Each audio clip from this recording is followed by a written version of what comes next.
Hey guys, Jeff here from JB Customs. So I'm working on Subaru Outback here.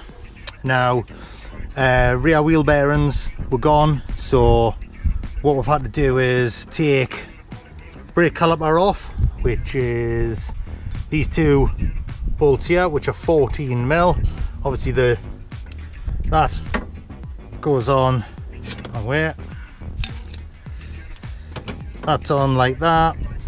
So the two bolts go in there for the caliper. Then take the caliper bracket off, which again is another two 14s, which go in here. Sorry, in here.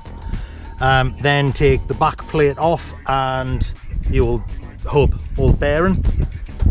So that is 4 15mm AFs.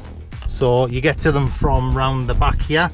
So these two on this side, you manage to get with just a socket and my wrench, wherever I've put that. There it is.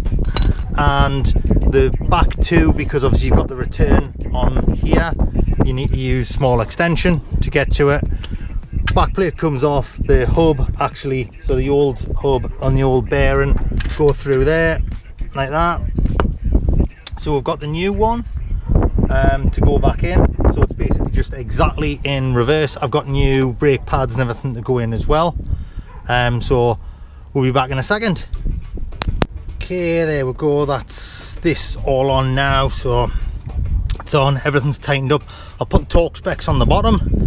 So we've put the drive shaft nut back on as well, and then we just need to put disc back on. Remember, with these they do have shoes for the handbrake, and foot brake is the caliper.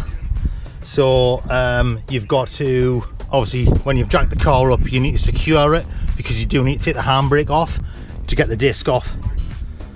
Okay, so carrier comes off first, then you take the disc off.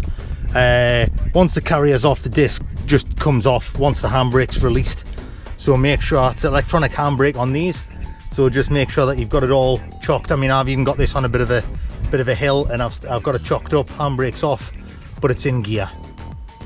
Okay, we'll get the carrier and the disc back on. We'll be back in a moment.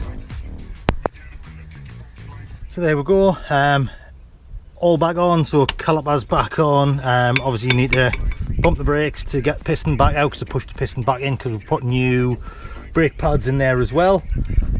So that's the old hub, new one's on, not too bad, probably takes you about half an hour, 45 minutes in total to change the whole lot.